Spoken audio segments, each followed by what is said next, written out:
सहाफत मैं अब तो वैसे भी कहता हूँ कि नहीं रही है। It's all war now, it's all war now. YouTubers को आप सहाफी मानते हैं? नहीं, बिल्कुल भी नहीं, बिल्कुल भी नहीं।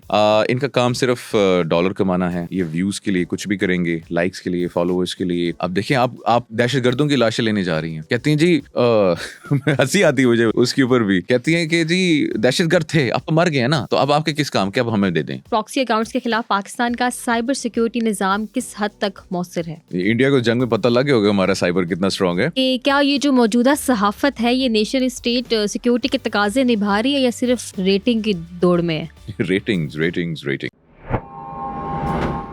अस्सलाम वालेकुम everyone, this is Ayesha Rehan. Balochistan pulse के खसूसी पॉडकास्ट में आप सबको खुशामदीद। नाज़रीन, जैसे कि आप सब लोग जानते होंगे, हम लोग न्यूक्लियर वॉर के एरा में जी रहे हैं। जैसे 2025 में सब देखते आ रहे हैं कि एक के पहले हमने इंडो पाक वार देखी, उससे पहले हमने रशिया और यूक्रेन वॉर देखी, और अभी जो है ईरान और इसराइल वॉर देखी है। तो सबसे इम्पॉर्टेंट चीज़ है मीडिया।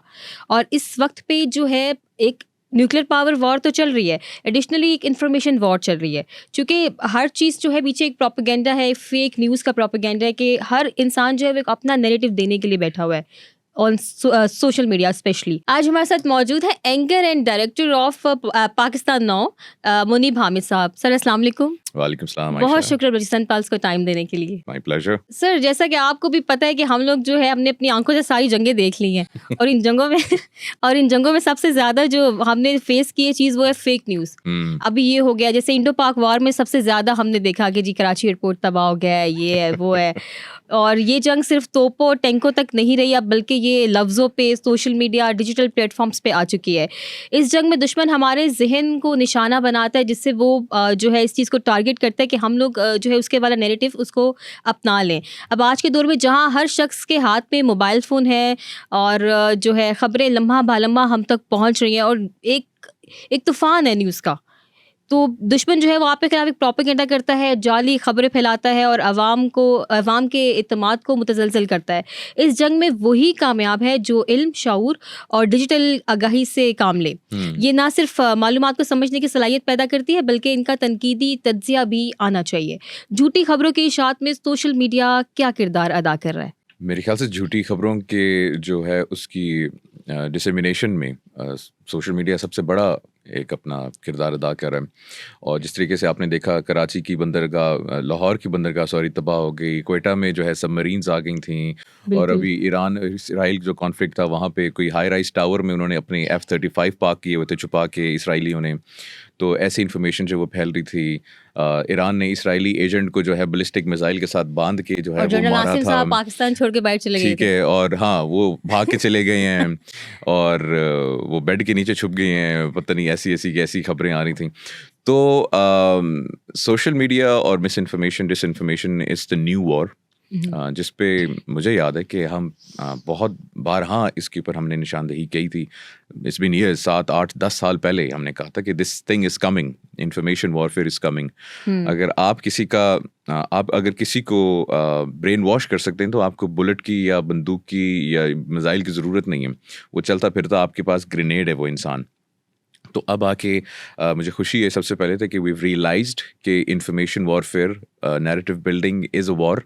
और जिस तरह से इस वक्त हमने देखा है जंगें चल रही हैं और जिस तरीके से डिसेमिनेट होती है information, I think it is very important. जितने भी स्टेट इंस्टीट्यूशंस हैं या जो न्यूज़ आउटलेट्स हैं, उनको इसके ऊपर इतनी इंफॉर्मेशन स्प्रेड करनी चाहिए, इतनी आगाही देनी चाहिए कि ये हमारा हैंडल है, ये हमारे अकाउंट्स हैं, अगर इससे कोई चीज़ शेयर होती है so only that is authentic. अभी आज सुबह मैं एक वीडियो देख रहा था हमारे सिक्योरिटी एजेंसी के सीनियर ऑफिसर की, और वो मतलब मुझे बड़ी देख के हंसी आई। लेकिन द थिंग इज़ कि वो मुझे समझ में आएगा, आपको समझ में आएगा कि ये जो है ना एडिटेड है या सर, मैं आपसे यही पूछना चाह रही हूँ कि आम आदमी जो है वो झूठी खबरों की पहचान कैसे करे? एक लेमैन को तो नहीं पता ना कि ये जो इस अकाउंट से शेयर की गई है ये हकीकत भी है या वो बंदा आपको क्या बताना चाह रहा है, उसका नैरेटिव क्या है पीछे, तो हम कैसे चेक कर सकते हैं? ये बहुत मुश्किल है, मैं आपको बताऊं, ये बहुत मुश्किल है कि एक लेमैन, अगर आप ये एक्सपेक्ट कर रहे हैं कि एक लेमैन 5 मिनट लगा के या 10 मिनट लगा के रिसर्च करेगा, उसने एक टिकटॉक के ऊपर वीडियो देखी है, उसने इंस्टाग्राम के ऊपर एक रील देखी है, ठीक है, और वो रिसर्च करेगा बैठ के, तो वो रिसर्च नहीं करेगा।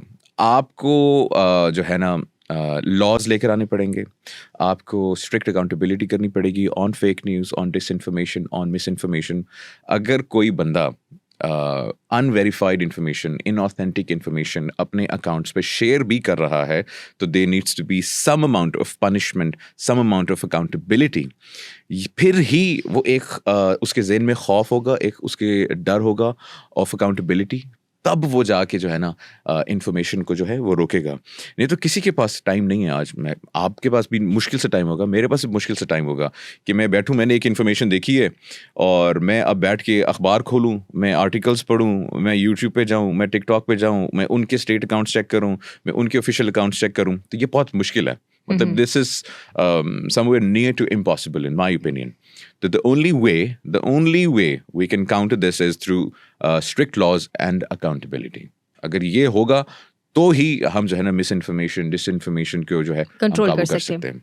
तो ये बताइएगा कि क्या जदीद दौर में सहाफत का मकसद जो है वो सच की तलाश है या सिर्फ व्यूज है? सहाफत मैं अब तो वैसे भी कहता हूँ कि नहीं रही है।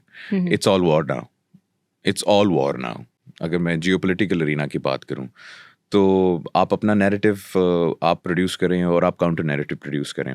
अल्हम्दुलिल्लाह ऑन द पाकिस्तान की साइड के ऊपर मैं ये कह सकता हूं कि they are still journalistic ethics. अभी हमने देखा इंडिया पाकिस्तान की वॉर के अंदर भी जिस तरीके से हमारी मीडिया ने एक बहुत पॉजिटिव किरदार अदा किया, फैक्चुअल ऑथेंटिक इन्फॉर्मेशन जो है वो शेयर कर रहे थे, अनलाइक आवर ओपोनेंट्स, चाहे वो वेस्टर्न मीडिया हो या वो हमारा जी मोदी मीडिया, उनका मीडिया हो। लेकिन इन नॉर्म्स को मेंटेन करना एक चैलेंज है, लेकिन करना चाहिए। हमें दूसरों की तरह नहीं होना चाहिए और फैक्ट्स और ओपिनियंस को जो है आपको मद्देनज़र रखना चाहिए। एंड ऑफ कोर्स 98% पाकिस्तान के अंदर यूट्यूबर्स या ये जो इंस्टाग्रामर्स हैं, इन्फ्लुएंसर्स हैं, यूट्यूबर्स को आप सहाफ़ी मानते हैं? नहीं, बिल्कुल भी नहीं, बिल्कुल भी नहीं। इनका काम सिर्फ डॉलर कमाना है। ये व्यूज़ के लिए कुछ भी करेंगे, लाइक्स के लिए, फॉलोअर्स के लिए कुछ भी करेंगे। थंबनेल बिल्कुल डिफरेंट होता है, अंदर कुछ और ही होता है। अंदर कुछ होता ही नहीं है। हाँ, ये भी है। अंदर कुछ होता ही नहीं है। और अगेन इनके ऊपर अकाउंटेबिलिटी होनी चाहिए, क्योंकि ये झूठ बोल रहे हैं, ये आवाम को मिसलीड कर रहे हैं। आपने थंबनेल लगा दिया जी, पता नहीं क्या हो गया है, एक सनसनी फैला दी है और उसके अंदर कुछ एग्जिस्ट नहीं करता है। तो अगेन मेरी बात वहीं पे आती है। फर्स्ट ऑफ ऑल ये सहाफ़ी नहीं है और ये सिर्फ पैसे के लिए कर रहे होते हैं। मेजॉरिटी ऑफ द कंटेंट सारा फेक न्यूज़ के ऊपर होता है। एक न्यूज़ होती है, मिसाल के तौर पे एक वेरी इंटरेस्टिंग मैंने वीडियो देखी थी और वो वीडियो थी हमारे टॉप लीडरशिप की, हमारी फ़ौज की टॉप लीडरशिप की एक सिक्योरिटी की मीटिंग थी। मिसाल के तौर पे हमारे DG IAS आई हैं और हमारे चीफ साहब मिल रहे हैं, फील्ड मार्शल साहब मिल रहे हैं। अब this is a 1-on-1 meeting, ठीक है। अब वहाँ पे आपको पता है जो है ना, मक्खी भी पर नहीं मार सकती है, ठीक है। तो ये बंदे जो हैं सरगोदा के अंदर बैठ के अपना जो है पाकिस्तान की सच्ची खबर चैनल चला रहे हैं यूट्यूब में, मिसाल दे रहा हूँ, और वो बताते हैं जी मैं आपको बताता हूँ अंदर की कहानी। सो ये फेक न्यूज़ है। ये सारी चीज़ें, इन लोगों के ऊपर भरोसा नहीं करना चाहिए और अकाउंटेबिलिटी होनी चाहिए, स्ट्रिक्ट अकाउंटेबिलिटी होनी चाहिए। अच्छा, जो पढ़े लिखे लोग हैं, तालीम याफ्ता लोग हैं, उनके ऊपर तो ये चीज़ है ना कि वो एटलीस्ट इस चीज़ को देखें, चेक करें, फैक्ट चेक करें कि वाकई ये चीज़ है या नहीं। बट अनफॉर्चुनेटली पाकिस्तान में वो लोग भी धड़ाधड़ बस शेयर कर रहे होते हैं, ये हो गया वो हो गया। तो आपको नहीं लगता कि उनके ऊपर भी कोई जिम्मेदारी आयद होती है? जिम्मेदारी तो पूरी कौम के ऊपर आयद होती है अगर वो जिम्मेदारी ले, लेकिन जिम्मेदारी कोई लेता नहीं है। हर बंदा अपने लेंस से चीज़ों को देखता है, अपने उसकी बैक ऑफ द माइंड उसकी पॉलिटिकल लीनेज होगी, उसकी कोई लाइकनेस होगी, उसकी कोई डिसलाइक्स होंगी, और आपको कंटेंट भी जो एल्गोरिदम्स हैं वही दिखाई देते हैं कि अगर आप मिसाल के तौर पे जी आप PTI के फॉलोवर हैं तो आपको प्रो PTI कंटेंट मिलेगा, अगर आप नून के फॉलोवर हैं आपको प्रो नून मिलेगा, ठीक है। तो वो जो एक आप किसी के भी नहीं है तब भी कुछ ना कुछ मिल जाएगा आप लोगों को। लेकिन जो आप बात कर रही है ना, अगर मुझे मेरी मनपसंद का कंटेंट मिल रहा है तो मुझे क्या तकलीफ होगी, मुझे क्या मसला है कि मैं जाऊं और उसको वेरीफाई करूं। और पाकिस्तान में तो आपको पता है कल्ट फॉलोइंग है, दिस कल्ट फॉलोइंग। Right. और मैं ये सिर्फ कल्ट फॉलोइंग पीटीआई के लिए नहीं कहता, ये कल्ट फॉलोइंग नून लीग की भी है, ये कल्ट फॉलोइंग जो है पीपल्स पार्टी की भी है, ये वो फॉलोअर्स हैं जमात इस्लामी की भी है, ये वो Personality फॉलोअर्स worshippers हैं, हैं। ये वो फॉलोअर्स हैं जो कि नहीं सोचते, ना फैक्ट चेक करते हैं, ना अपने लीडर्स के क्वेश्चन करते हैं। वो झूठ भी बोल रहे होंगे, कहेंगे कुछ सोच के बोला होगा इसने झूठ, कोई पीछे ना इसके बड़ा कोई इसको रीजन सही वजह वाली होगी, सियासत आती है। ठीक है या तो वो उसको डिफेंड करेंगे इन एनी वे।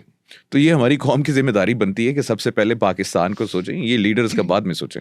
अच्छा ये बताइएगा कि ऑपरेशन बुनियादुल मरसूस के बाद जिस तरह से इंडिया को शिकस्त हुई है, तो इंडिया को हजम नहीं हो रही बेसिकली। तो इंडिया जो है अपनी प्रॉक्सी वॉर करा रहा है बलूचिस्तान में, केपी में, स्पेशली बलूचिस्तान में आए दिन कोई ना कोई उसका वो होता है। तो आप मुझे बताइए कि झूठी खबरों के जरिए पाकिस्तान में अमन व अमान को ख़राब करने की भारतीय हिकमत अमली क्या है?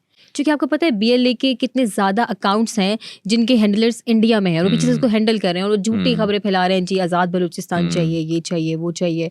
तो इस बारे में मुझे कुछ बताइएगा। इस बारे में ये आपने बहुत अच्छा सवाल किया है। मुझे याद है गिलगित बल्तिस्तान में जो है आटे के ऊपर प्रोटेस्ट हो रहा था, ठीक है, बड़ी पुरानी बात है, और इंडियन पूरा मीडिया जो है वो चीख रहा था जी गिलगित बल्तिस्तान पाकिस्तान से जी अलहदगी चाह रहा है। तो मुझे उन्होंने ना शो के ऊपर बुलाया, तो मैंने थोड़ी सी रिसर्च की थी। तो वो जिस शख्स ने वो एक आर्टिकल लिखा था, वो पाकिस्तानी एक सस्ता सहाफ़ी खुद को कहता है, तो वो उसने एक छोटा सा आर्टिकल लिखा जिसके बारे में of course he was paid from the Indian side.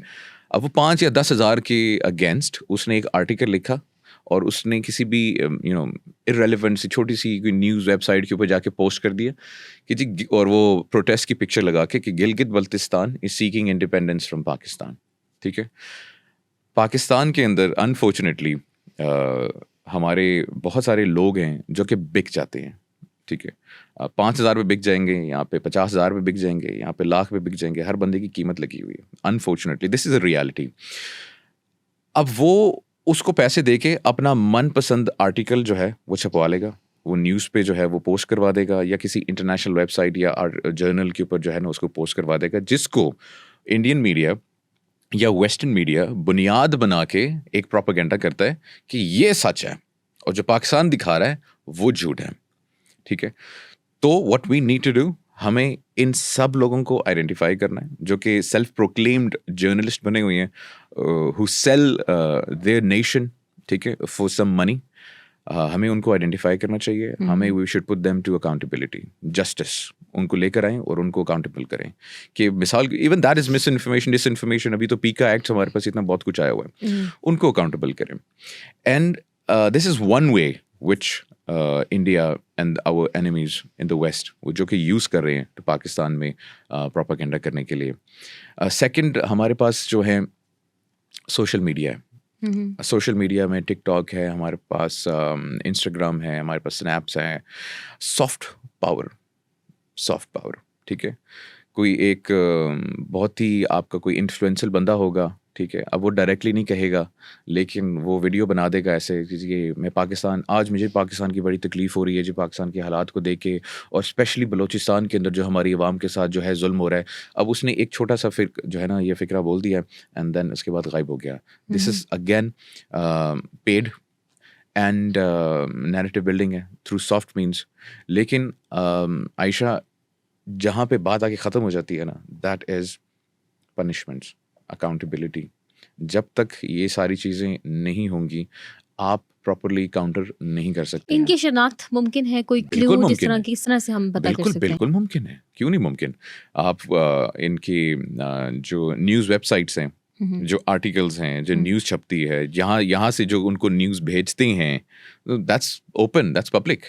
वो तो न्यूज़ मीडिया पे जाते हैं, जो आर्टिकल नीचे नाम लिखा होता है जी फलाना फलाना फलाना फ्रॉम इस जगह, उसने जी ये आर्टिकल ये उसने लिखा है, ये गिलगित से लिखा है, ये कश्मीर का लिखा हुआ है, ये बलूचिस्तान से किसी बच्चे ने लिखा है, ये केपी से किसी बच्चे ने लिखा अच्छा, है। बलूचिस्तान में एक स्पेशली ये चीज़ है कि वहाँ पे जो अकाउंट्स हैं उनके साथ में बस कोई भी नाम है लेकिन बलूच लगा हुआ है, तो वो एक इस तरह का इम्पैक्ट जाता है कि यार ये बलूचिस्तान का बलूची ही है और बड़ा जो है बेचारा वो है, बट पीछे से हैंडलर्स कोई और हैं।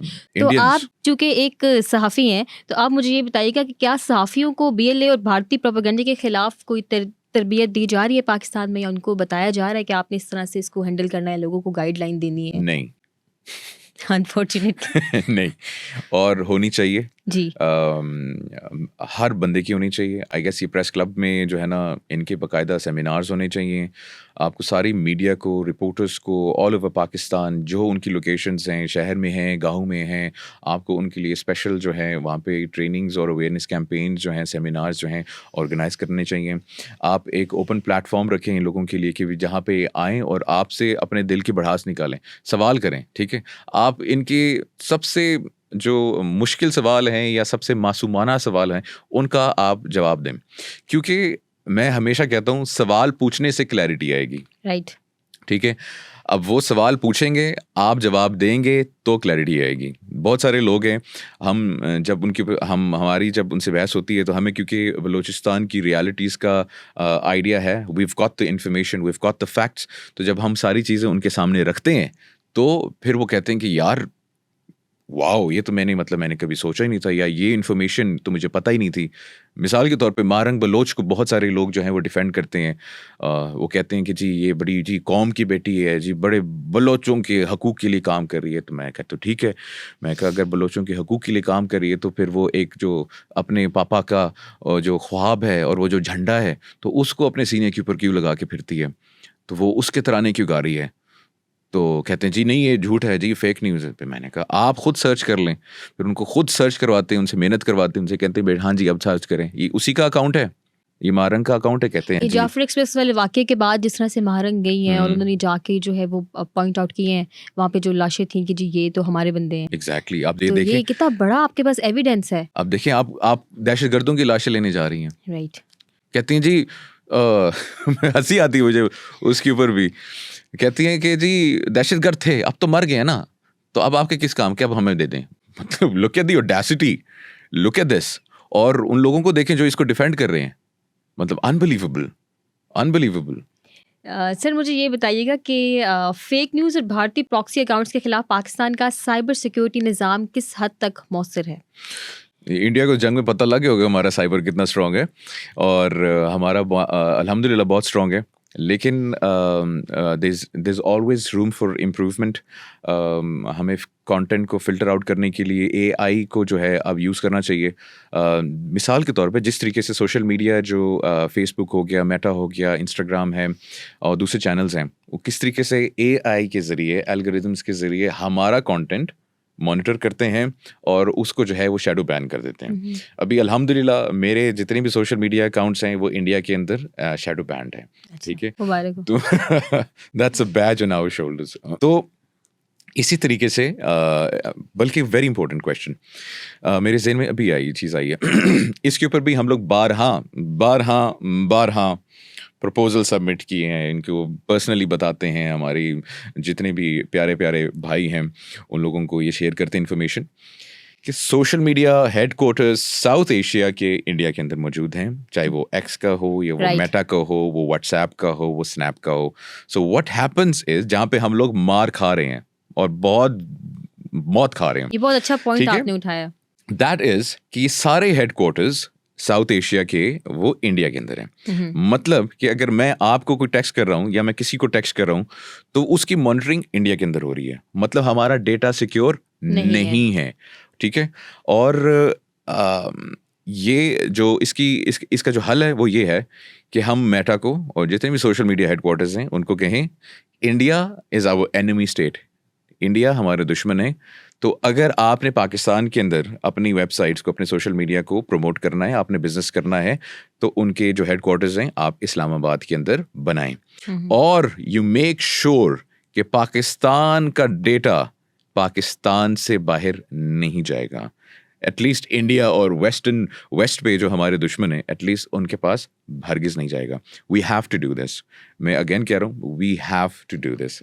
एक इसका ये सोल्यूशन है और इसका दूसरा सोल्यूशन ये है कि आप चाइना या रशिया वाले मॉडल पे चले जाएं, आप अपने सारे सोशल मीडिया बनाएं और इन सारे सोशल मीडियाज को जो बैन कर दें, बिकॉज ये इनसिक्योर हैं, आपका डेटा सिक्योर नहीं है, आपकी इंफॉर्मेशन सिक्योर नहीं है, और जो आप काउंटर नैरेटिव भी प्रोड्यूस करते हैं it does not reach its targets and the AIIMS, because वो सारी चीज़ें इंडिया से बैठे हुए एआई के ज़रिए, क्योंकि उनके पास डेटा कंट्रोल है, उनके पास पावर है, उनके पास वो टूल्स हैं, वो फिल्टर कर लेते हैं और तो आपकी जो मेहनत है उसमें पानी फिर जाता है। ठीक हो गया। सर ये जो भी कराची और लाहौर में एक ज़बरदस्त ऑपरेशन सिचुएशन हुआ, रॉ के एजेंट्स लाहौर से भी सहूलतकार जो हैं गिरफ्तार हुए हैं, तो इस तरह की पॉसिबिलिटी नहीं है कि इनको सोशल मीडिया पे भी चेक किया जाए कि जी किस तरह से ये लोग आए दिन जो है फेक प्रोपेगेंडा और हद से ज़्यादा, लाइक आप अगर एंटी स्टेट भी हैं बट आप गालियों पे उतरे हुए हैं और आप हर चीज़ जो है वो ख़त्म कर रहे हैं, तो इसका क्या सोल्यूशन है? उन सोशल मीडिया तो वाकई चीज़ बहुत मुश्किल है। इसका सोल्यूशन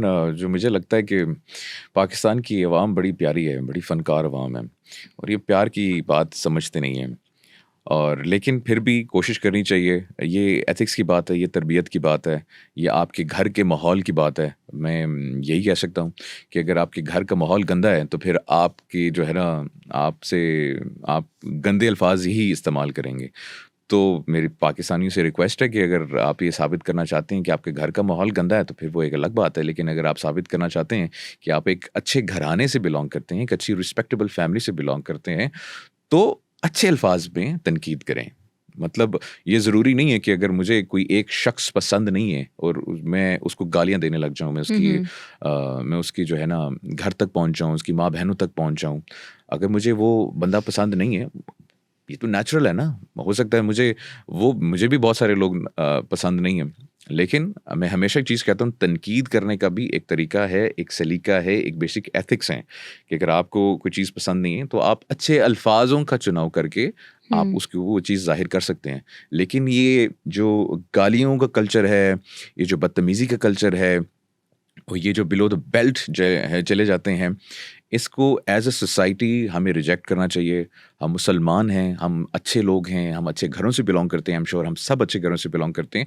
उसको साबित करें, अपने माँ बाप की तरबियत को साबित करें और ये ना बताएं कि आपकी तरबियत सही नहीं हुई भी या आप जो है किसी अच्छे घर को बिलोंग नहीं करते हैं। सर ये बताइएगा कि क्या ये जो मौजूदा सहाफ़त है ये नेशन स्टेट सिक्योरिटी के तकाजे निभा रही है या सिर्फ रेटिंग की दौड़ में है? रेटिंग्स व्यूज़ व्यूज़ मैं नहीं समझता हूँ पाकिस्तान के अंदर सहाफ़त हो रही है। ऑनेस्टली स्पीकिंग बहुत सारे लोग नाराज़ होंगे, लेकिन ठीक है, नहीं हो रही है। दिस इज़ नो सहाफ़त। सारे व्यूज़ की रेस है, पैसों की रेस है, डॉलर्स की रेस है। This is very unfortunate. हमारे बहुत सारे रिपोर्टर्स को सवाल नहीं पूछने आते हैं। हमारे बहुत सारे रिपोर्टर्स एंकर्स हैं, उनको आप जियो पॉलिटिक्स के बारे में पूछ लें, उनको कुछ पता ही नहीं होगा कि दुनिया में क्या हो रहा है। तो आई थिंक जर्नलिस्ट इन पाकिस्तान, उनको स्पेशल ट्रेनिंग्स की ज़रूरत है, रिपोर्टर्स को ट्रेनिंग की ज़रूरत है, ब्रॉडकास्टर्स को ट्रेनिंग की ज़रूरत है, एंड स्पेशली दोज पीपल जो कि पाकिस्तान को रिप्रेजेंट कर रहे हैं ऑन इंटरनेशनल मीडिया, उनकी तो भाईजान खुदा के वास्ते उनकी जो स्पेशल ट्रेनिंग की ज़रूरत है। इसके लिए फिर क्या किया जाए? कोई इंस्टीट्यूट्स बनाए जाएँ कि स्पेशल ट्रेनिंग्स ऑर्गेनाइज करें हर शहर के अंदर, ट्रेनर्स लेकर आएँ, बाहर से लेकर आएँ ट्रेनर्स, जो इनको बताएं कि भाई एथिक्स क्या है, जर्नलिज्म क्या है, रिपोर्टर्स क्या है, how you ask questions and how do you behave on international media. यहाँ पे हमारे बहुत सारे लोग हैं, अगेन नाराज़ हो जाएंगे, लेकिन द थिंग इज़ कि जब आप पाकिस्तान को रिप्रेजेंट करें तो you carry a lot of weight, that is a lot of responsibility. और अगर आप वो वेट और वो रिस्पॉन्सिबिलिटी को पूरा अदा नहीं करेंगे, दैट मीन्स कि उसके माइंड में या वो जो उसके मिलियंस ऑफ व्यूअर्स हैं वो कहेंगे यार ये पाकिस्तान, ऐसे लोग पाकिस्तान में होते हैं, ये आके चीख रहे हैं, ये गालियाँ दे रहे हैं चैनल्स के ऊपर बैठ के, ये ऐसी बातें कर रहे हैं।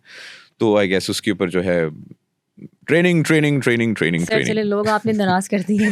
Thank you very much Munis साहब टाइम देने के लिए बलोचिस्तान पल्स को। My pleasure.